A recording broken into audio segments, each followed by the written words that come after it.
direct. Aujourd'hui, nous recevons un très grand combattant, Karim Saki. Donc Karim, présente-toi un peu, s'il te plaît. Karim Saki, ceinture de JB, ceinture noire de Luta. J'ai fait une ceinture noire chez Bitan Academy et en Luta j'étais chez Nicolas Régnier. D'accord, donc tu étais en ceinture noire en JB de chez Bitan. Ouais, ok. Ceinture noire et en ceinture Luta. noire en Luta de Nicolas Régnier. Ok. Oui, donc évoque-nous un peu ton parcours. Alors moi j'ai un parcours assez atypique. J'ai commencé au judo à l'âge de 13 ans. Ouais. J'ai dû arrêter parce que je suis blessé. Ensuite, après l'armée... Donc au judo, tu es arrivé jusqu'à quelle ceinture marron. Ceinture marron, ok.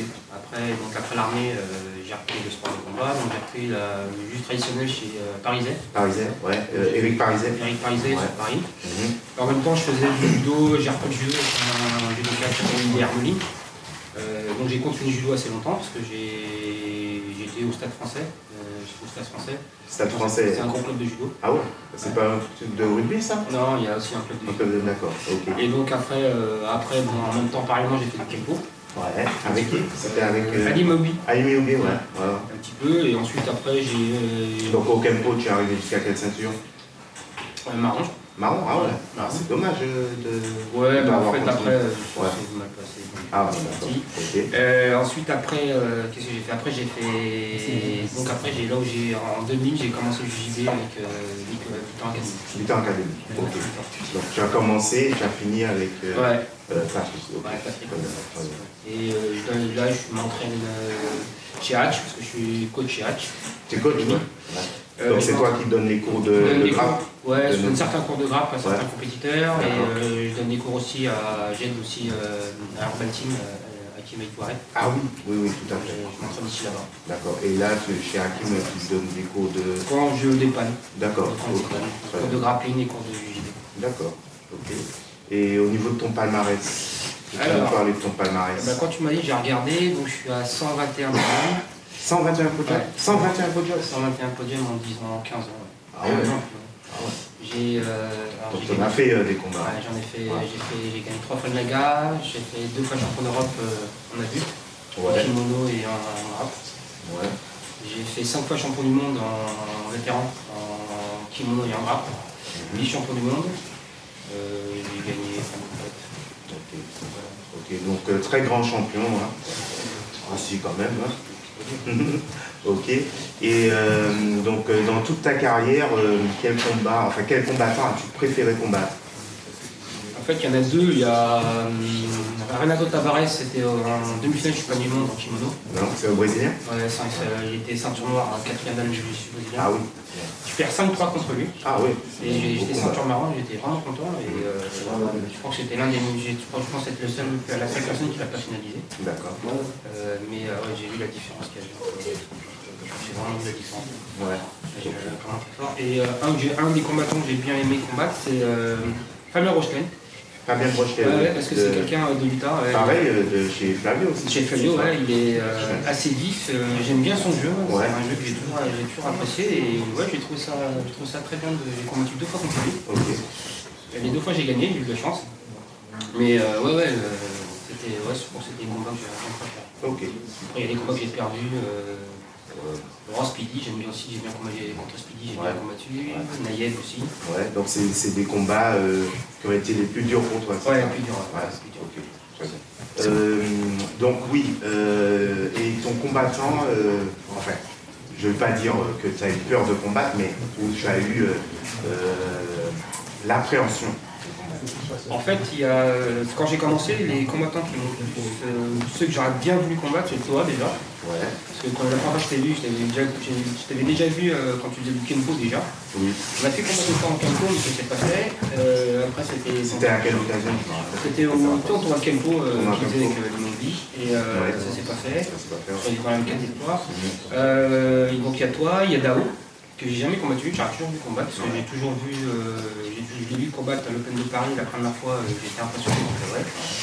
Il y a Yann Goavec. En fait, c'était les meilleurs de ma caté à l'époque. Je voulais voir ce que je valais vraiment contre eux. D'accord. Et ça s'est jamais fait. Ah, peut-être aussi un que j'ai pas. Ah si, j'ai combattu, c'était Luc Argent aussi, mais Luc Argent, j'ai déjà combattu. Oui. D'entraîner avec lui. Oui, d'accord. Mais c'est aussi un très bon combattant. Ok, super.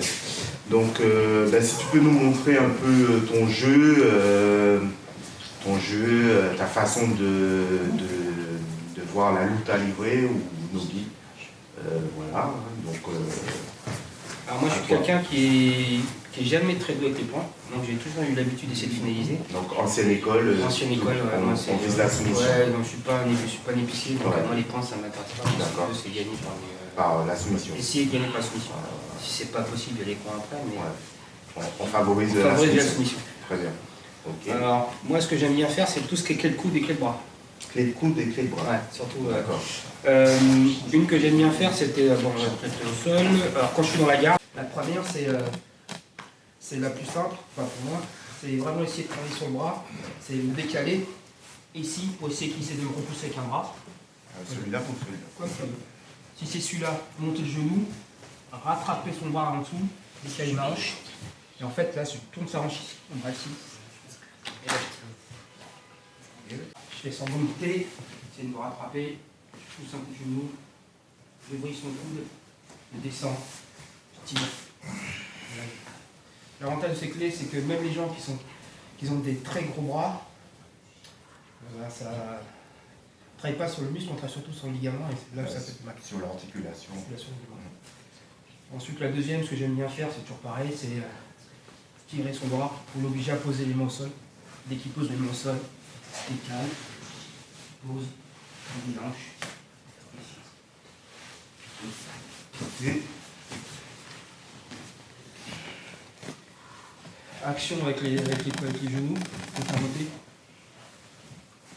Là, je passe la main en dessous, je prends son coude, je lève, en même temps je fais une langouste, je me décale mes hanches, je sors bien mes hanches, pression avec ma jambe, mon genou. Ici, important, c'est pour pouvoir gérer la distance. Il ne faut surtout pas que je le laisse revenir parce que ce qu'il va faire, c'est qu'il essaie d'attraper. Mes jambes vont servir plus à l'écarter et là je tourne. Une grosse pression sur le cou.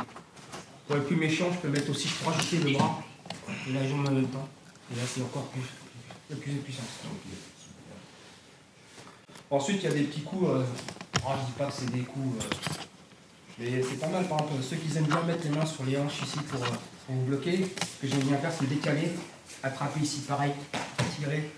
Là, il y a une queue de poignée.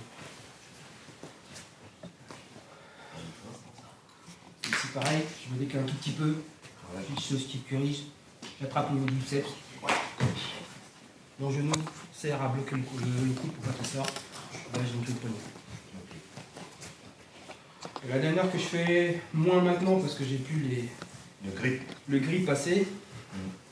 En fait, je fais un sort d'un braille. Ici, j'attrape ici pour lui faire croire que je vais lui attaquer entre les bras. Pour qu'il puisse sortir son bras. Ce que je fais, je vais attraper sa tête. Je vais sécuriser et je vais tirer. Si ça ne marche pas, je me décale. Je reste en dessous. Et là, c'est une pression du biceps. Remonte-nous ça. Ici, j'attrape. Comme si je faisais un lambrel, je bloque. J'essaie de vraiment verrouiller son coude. Je sors. J'attrape sa tête. Premier, je tire. Si ça ne marche pas, créer la distance autour. Là, je vais vers son bras. Là, c'est une compression biceps. Après, j'ai les classiques. La guillotine, mal. Je sors. Ici, je vais chercher. J'ai la guillotine. Okay. L'avantage qu'il y a sur celle-ci, sur pareil, moi, comme j'aime bien avec le coude, c'est toujours, je fais toujours une suite. Parce qu'en général, la guillotine, les gens maintenant savent très bien défendre. Dès qu'ils commencent à faire ceci, je vais chercher son bras et je repars sur la guillotine, sur la clé de coude. Tout mon jeu est fait sur la clé de coude. C'est-à-dire qu'à chaque fois que je fais une attaque, même si l'attaque ne fonctionne pas, il y a toujours la clé de coude qui est derrière. Je vais attaquer en guillotine. Il va défendre en mettant le bras pour sortir le bras. Je tends le bras, comme je vais bloquer la tête, c'est plus compliqué pour lui. Je vais me décaler sur les hanches et je lève et je prends. Ok, globalement c'est ça. Donc je peux faire aussi pareil quand j'ai dans le dos. Ici, en général, les gens essayent soit d'étrangler, soit d'attraper pour faire le juji. En général, quand j'essaie d'attaquer ici, la personne va défendre, pareil, défendre. Il va essayer de monter. Ce que je vais faire, voilà, il va faire ça. Il va faire très bien, il a monté le coude. Je mets un coup ici, j'attrape. Et j'ai pareil, soit j'ai la clé, soit j'ai avec le bras. J'ai pas trop compris. En fait, quand on attrape ici, on met le coude, voilà, ici. Ah ouais, Oui. d'accord, vas-y. Vas-y, tire. Ah ok, et tu l'as. Ah ok. Ok. Alors si tu peux expliquer ça, parce que...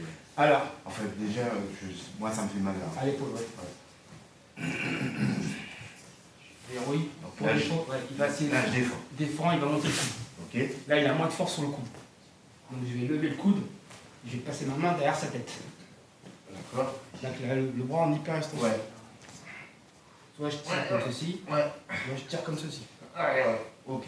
Ok. Ok. Donc c'est un étirement en fait. Ouais, quasiment. Voilà. D'accord. Ok. Moi je connaissais pas. Là, je connais. Ça fait mal. Ah ouais, ça fait mal. C'est le principal. Ok. Bon, bah, c'est good. Non, il y en a une autre que j'aime bien, c'est pareil. C'est même si moi j'aime bien faire des pièges. Comme je suis pas très physique, Ouais. en général j'aime bien aussi. En général, quand vous attrapez ici, les gens ils vont défendre, ils vont tirer le bras. Voilà. Moi, ce qui m'intéresse, c'est attraper au moins le biceps. C'est au moins le biceps que je vais attraper. Le biceps, le pec. Le pectoral et surtout, et en même temps bloqué ici. D'accord. L'important, c'est caler bien sa tête contre son oreille. Je le mets d'un côté et je vais faire semblant de poser la jambe. Donc en général, voilà, il va sortir la hanche. En fait, Jésus, décaler, et ici, il va monter. Et il va déformer. Vas-y, remonte. Je peux le faire d'une autre façon. Ouais. Je le fais d'une autre façon. Je suis ici, je vais normalement aussi, je vais faire exprès d'essayer d'étrangler, il va tirer son bras, je vais bloquer son biceps. Là, il va serrer fort mon bras. Il va vraiment serrer fort mon bras. Je vais le mettre sur le côté. Je vais faire une petite erreur. Je vais laisser croire qu'il peut sortir sa jambe. Donc en général, il va sortir sa hanche, il va décaler. Là, je vais tout de suite mettre mon coude en appui et reculer une hanche. Et je vais me mettre face à lui, et là, je vais remonter, mais mes hanches vont rester collées au sol.